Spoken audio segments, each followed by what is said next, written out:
Hi, Sam. I'm Shane, and we've never met, but I know you're a humble guy. You also do lots for charity, which we'll talk about. But I feel like I know you because I've always had a soft spot for the Broncos. Even though I'm a West Tigers fan, I've always liked the Broncos. And one of the reasons was you, Shane Webke, and Darren Lockyer, all just great players that I always had admired. Well, mate, I don't want to break your heart, but there was a time in my career where the West Tigers did come knocking on my door. I And did not know this. yeah, this was a little bit earlier on in my career, and I just thought the transition of players leaving the Broncos was going to give me a better opportunity to become a leader here in Brisbane. And I knocked back the offer for the West Tigers. So, mate, I'm sorry. I apologise. You know what? Now I think about it, I may have read that somewhere myself many years ago, but it wouldn't have stopped me from liking the way you played and those other two that I mentioned and the whole team in general. I was at that grand final that you beat Melbourne in 2006, maybe. I Yeah, can't correct. remember. Yeah. Yeah. After the year after my team won, The so it year was after the West Tigers beat my team, actually, the Cowboys. So, uh, yes, yeah, yeah, yeah. yes. Okay, so you're an advocate for so many wonderful charities. Did it start when you were playing football? Was that when you sort of started realizing that you could help others, or did it happen before that when you were younger? Yeah, that's one of the things that I loved about the Brisbane Broncos when I was a player there. But even continuing now into retirement, is they have such a community focus. They lend their brand, they lend their players, and also help out in different fundraisers for so many different charities. And I think Yeah, that's probably where it started for myself. I knew and realised, lucky enough, as a young player, that the busier I kept myself off the field, the less trouble I was going to get into. What better way of keeping yourself busy than giving back? And I think growing up in a somewhat religious family, that was yeah. something that we did a fair bit. We would go and give back to the homeless and different charities throughout our service for the church as well. So Yeah. it's been a lifelong journey for myself to continue to give back as much as possible. And that played a part, the religious angle from your family, as well as just enthusiasm to help others, it all combined. Yeah, very much so. A great recipe for giving back. I think acts of service are incredible, and there was periods of time throughout my own childhood where we were the family in need as well, and we were lucky enough to have some close friends and family around us that were there to Yep. support us and help us out through those tough times as well. So, when you've been on the receiving end, you know what it feels like. And then it makes it easier to be on the giving end as well. Yeah, exactly.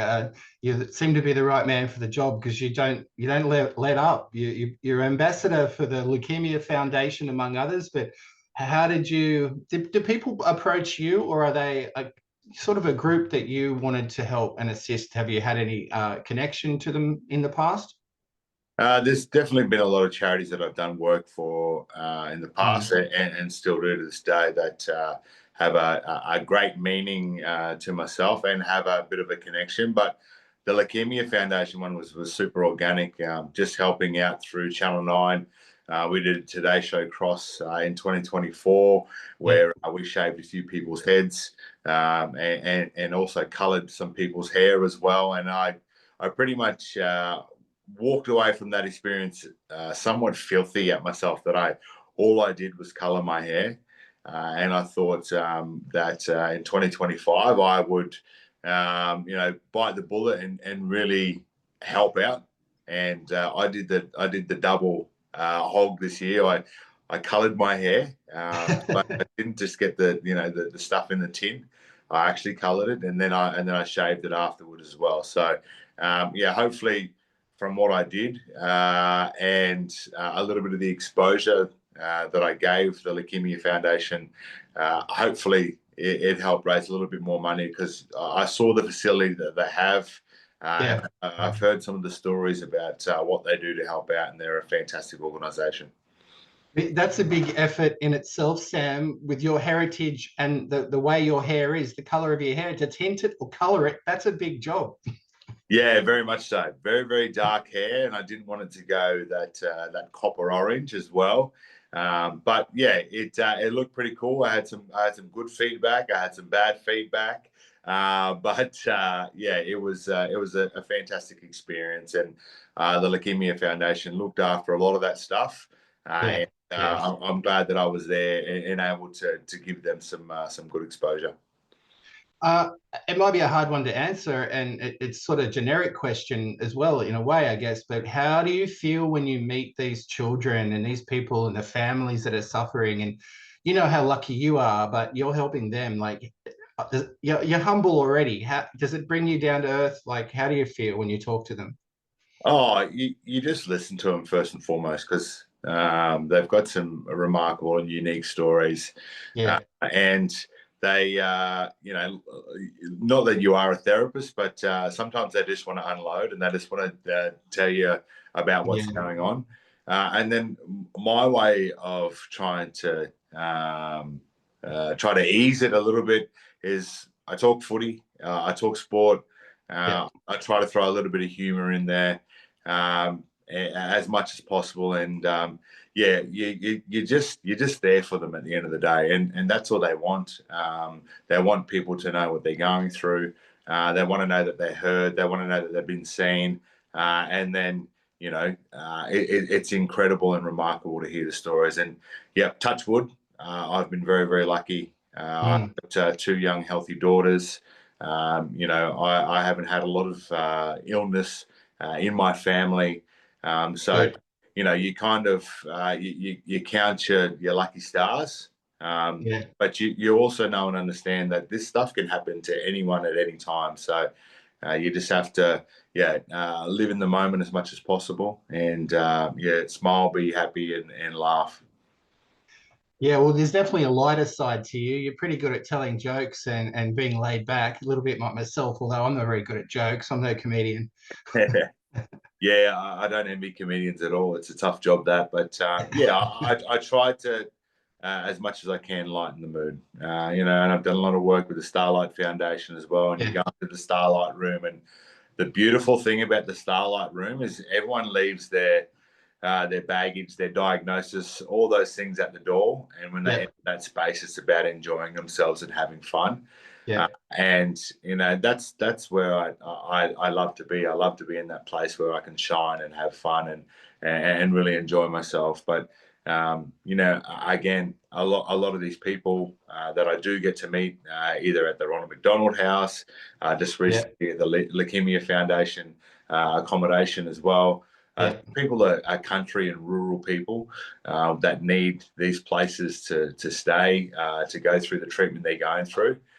So for me, it's great because a lot of these people from country areas are rugby league fans, sporting fans, good. and that's a definite way of trying to break the ice a little bit and maybe even change the subject when you're talking about having sick kids or being sick themselves. Yeah. See, so that's an angle, obviously. You can resort to talking about a bit of footy or whatever it might be when things get a little bit too emotional, upsetting. You can break the mood a bit with that, with that trait that you've got and all that background that you can discuss. Yeah, and another feather in my cap now is the king of the jungle when it comes to the celebrity. Get me out of here. So people want to talk about that all the time, and you talk about some emotional resilience, and you talk about some of the tougher times that you had to go through yourself. A lot of the Yeah. times they want to speak about the food challenges and stuff that you went through in there, but Yeah. again, it's about trying to. I wouldn't say distract them, but you can ease their mind and take their mind off kind of what they're going through. It helps them out so much because it's just uh, Yeah. 5 minutes of relief of not thinking about what you're going through is huge Yeah. when you're in the depths of any type of treatment. So you're telling me, you mentioned a couple. You're a mental health advocate, you're world's greatest shave, Ronald McDonald House. Indigenous rights, of course, is so important to you and always has been. But mostly people want to talk to you about a reality show that you won, which is Yeah, great because that was exactly. charity as well. It's either they want to talk to me about state of origin and who do we really hate each other, and they want to talk to me about I'm a celebrity now, so I'm happy to help and share some of the stories and insights, Yeah. which were great. So someone's trying. Oh, that's all right. Yeah, there we go. I'll get to Origin. That's how I want to finish off our quick chat. But handing over the big check, I wasn't going to talk reality because I actually don't watch reality shows very often. But Yeah. congratulations on that. That's huge. I mean, in itself. But handing over those big checks, you'd be getting used to that, right? To all those organisations, maybe. Well, yeah, I like to help out in raising some of that money, and yeah, I am the lucky one sometimes that gets to get the photo and hand over the check. But there's a lot of people that are behind the money that is raised for any of the charities that I work for. But yeah, I'm just touching on the reality TV check that I got to hand over to Tommy Herschel and his little organisation called Find Your Feet was absolutely brilliant. And he's a one-man band. He goes into schools, talks to young boys about their own mental health, talks to them about bullying as well, and gives them a voice and an opportunity to share in a safe space their own stories. And it's remarkable to see some of these young boys stand up in front of their peers, which is very, very tough to do. And know and understand that it's okay to talk about your feelings. Yeah. If we can get some of these young boys, especially, and I'm not trying to, divide boys and girls, but I know from a boy's point of view, I've got two daughters myself. They do talk about their feelings a fair bit. It can be a bit hard as a dad sometimes to go, what's all this feeling stuff? But again, if I'd learned at a younger age that it's okay to talk about your feelings, it's okay to feel those emotions. I think I would be a better dad, a better, person in the community, a better football player. But, I'm happy that I'm doing the work now. But what Tommy's doing with Find Your Feet is he's letting them know at the age of 10, 11, 12, 13 that it's okay to do these things now. So we're just going to have so much better men, better dads, better husbands, better businessmen, better employees in the future because we're going to have some emotional, resilient young men. Is that always been the case over your time doing this work for various charities? Are you noticing it's more troubling for males than it is females, or is that something you've always noticed? Not necessarily. From the point of view of working with Tommy, I just had my own struggles as a young boy, and I've had someone like Tommy around. First and foremost, just to let me know that I was going to be okay, and things were going to pan out all right. And we're seeing a lot of youth suicide, especially in young boys, and then that continues into men as well. So from that mental health side, I can only really speak on men's mental health because I'm not a female. I don't know and understand too much about the female makeup, the hormone changes, all those different things. But from a male point of view, I can talk about those things. I can talk about my own journey in that area. So that's probably the only charity which I am kind of more male dominant in. And the rest are kind of, in all honesty, more about children because I know how lucky I have been with two young healthy girls, and I know that these families do really, really struggle. Yeah. You've got a proud family ethic, obviously, and that comes across in your conversation. They're number one, obviously, in your world, but how do they look upon all the work that you do? I mean, obviously, probably favourable. Yeah, very much so, and that's what I want to instill in my own kids is that the sense of being able to give back. Our brother-in-law has done a lot of work with a charity here in Brisbane, which started in Brisbane, called Orange Skies. They help the homeless and giving them somewhere to wash their clothes and also bathe now as well from Yeah. from that point of view. And we've spoken to him about maybe getting the girls along to do some stuff with them. Elsie, my youngest daughter, has come along and done a Christmas cook with me before at the Ronald McDonald House. Oh, wow. Absolutely Cool. loved it. Got a certificate. I'm super proud of that. Gracie has put her hand up to do it this year as well. Gracie's a little bit a little bit more timid when it comes to doing anything in the hospitals, just because Sure. she sees hospitals as a place you go for bad things.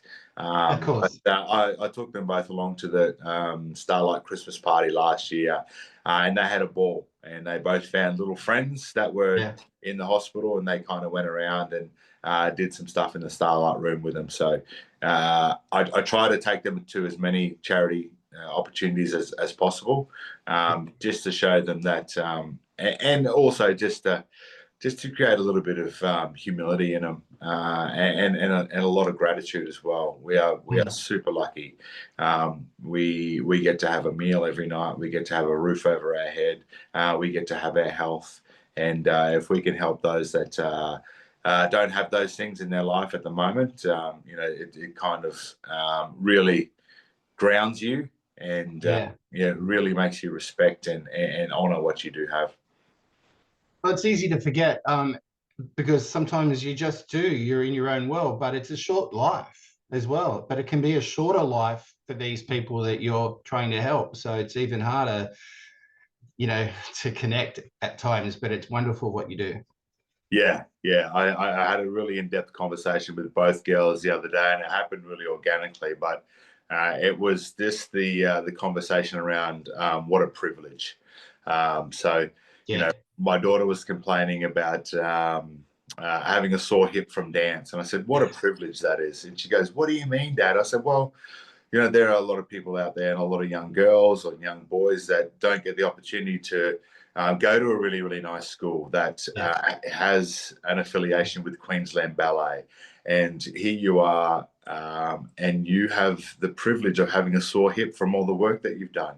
And then the conversation continued on from there, and then something happened later on in the day, and I was getting up off the ground. I went, "Oh, my old knees!" And then one of the girls said to me straight away, she said, "Oh, Dad, what a privilege that is." And I was just like, "Yep, it is a privilege. It is a privilege that I have sore old knees, the privilege that I get to get up off the ground and stand and walk, because I still can. And I have the ability to be old and grow old. So what an absolute privilege. And everything that I do with all my charity work, it is such a privilege to be able to do it. Is that all you've got, Sam, sore knees? Because I watched you win the World Cup as captain of Australia, and that was just magnificent as well, amongst all the other things that you did on the sporting field. But is that all you've got, some sore knees, no aches and pains anywhere else? No, I still have a run around now. I haven't played any footy. Actually, I played a charity game this year, but I haven't played any footy this year. But I played in Brisbane Division 1 last year. I didn't know that. I played for West Arana. We lost the grand final. Again, I'm still doing it while I can, while the body still holds together, and I get out there and have some fun. So what a privilege that is. I did not realise you were still running around. You're the new Cliffy Lyons. Oh, well, I played with Cliffy Lyons at the start of the year, actually. So he's 63. I'm only turning 40 this year, so I've got 23 years left to go. Now, one of the questions I always ask people I interview is, can you surf? Have you ever been able to surf, or do you like surfing? I've tried surfing a few times. I need a dinghy to surf. Well, you're a big guy. I am, but it's a skill I'd love to be able to pick up.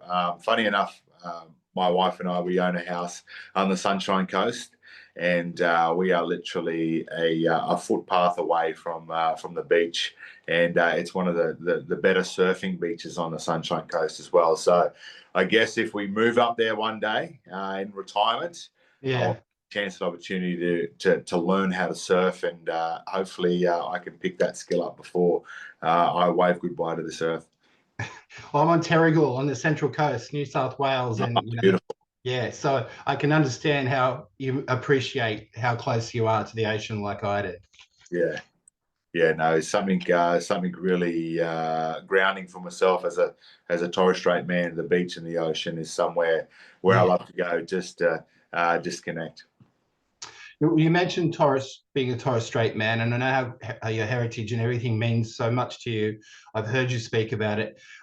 What's your opinion? Can you give me a slight opinion on the welcome to country problems that have been having lately and the issues that have come up? Do you have a opinion on that? Because it's caused a bit of an argument amongst politics and the general oversee of things. Yeah, it definitely has. I know from my own point of view, it's something that I do. I don't need to make a show of it at the end of Yeah, the day. But I think sometimes what happens is the language of it gets a bit confusing for non-Indigenous people.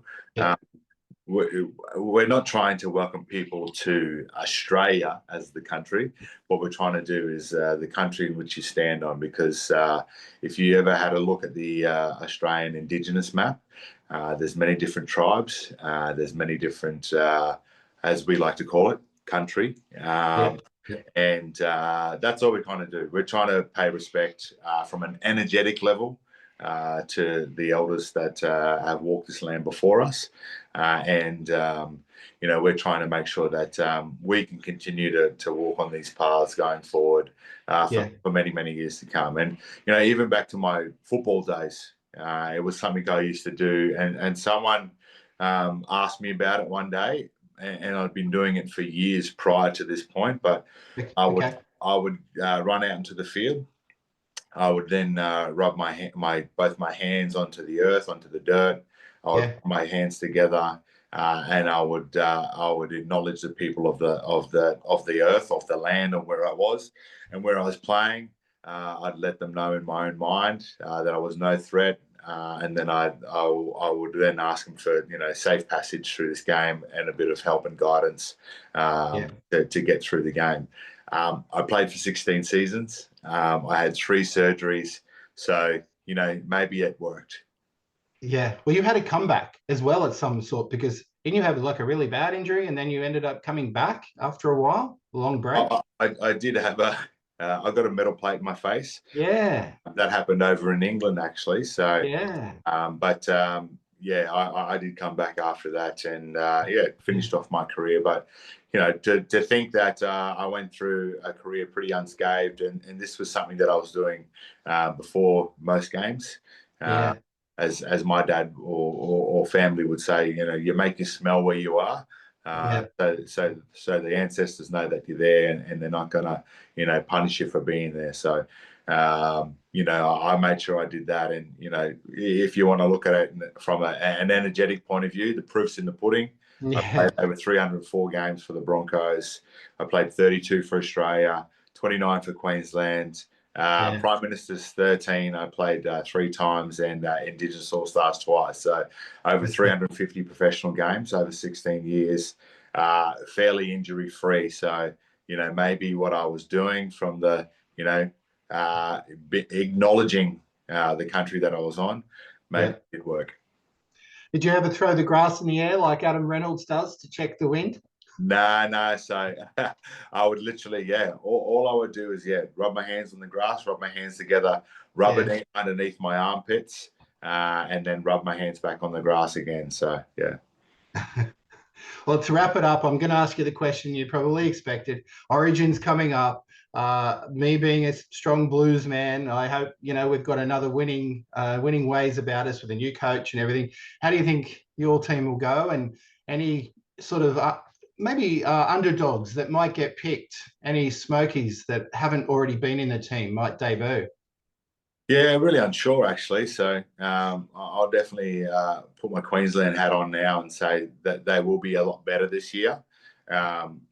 Great in for Queensland, Cameron Munster. A lot of people Yeah. don't remember that he didn't play last year's series. No. He had a groin issue last year.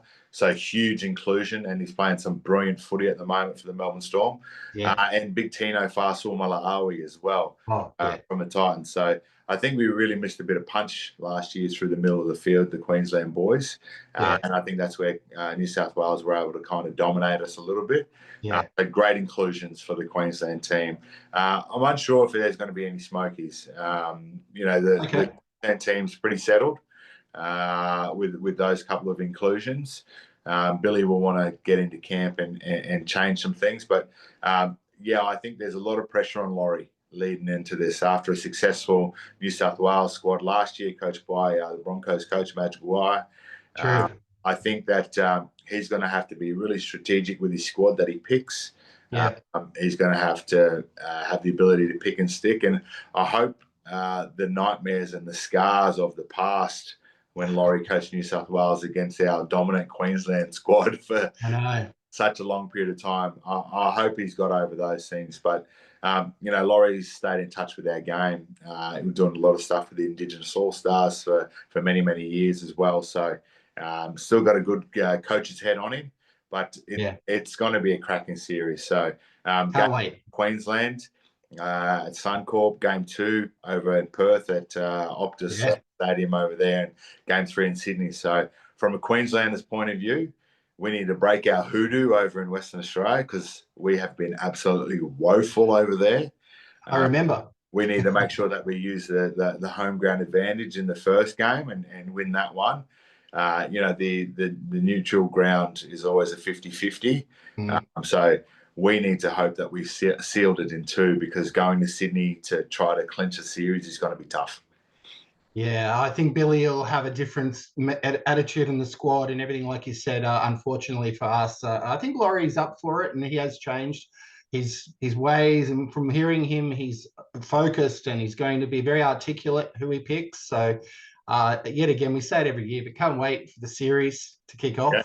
And that's why we love it. That's why we love it so much. And that's why it's the biggest beast in the NRL's calendar. Because there is so much passion and pride behind it.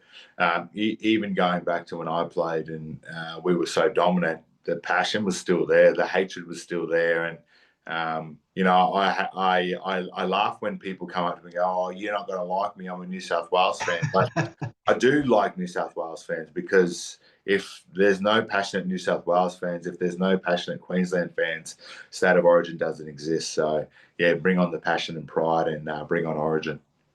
Well, I think you like me, even though that, I'm from New South Wales. So I appreciate your time, at least. Thank you today. And to wrap it up, just finally, if people are thinking about helping charities in small ways, what do you recommend? There's little things people can do. They don't have to spend a big lot of money, but any recommendations you can sort of maybe get out there to say how you can help, but in this small way, even like shaving your head or something? Yeah, I think at the end of the day, with the cost of living at the moment, it's really, really hard to. That's what I'm getting at. Yeah. Give money, but it's so easy to give time. And, if you have a chance, opportunity to go and donate some time, that's the best thing sometimes that you can do for some of these charities. Pick some small charities as well. There's some huge charities out there that have huge opportunities to raise money, from gala dinners to TV, telethons and stuff like that. Sure, yeah. Some of the smaller charities are the ones that need a lot more help and would be very, very happy and pleased to receive time donations rather than money donations. Money's brilliant, money helps, but I think, if you can find something that's close to your heart, maybe it's something that you've gone through yourself from a personal connection, always helps with giving back to charities as well. But I'm a huge advocate for donating time. Well, you're a good man, Sam, and I think you might end up being on the short list for Australian of the Year one day. Oh, I'll go for Prime Minister, eh? How about that? And look, I always probably say this wrong, but is it Sam Thaiday or Thigh Day? I remember when you were playing, commentators would say it all different ways. Sit up, yeah. So like your leg, thigh. Thigh Day, okay. Yeah. So Thigh Day, like your leg. Got it right. Yeah.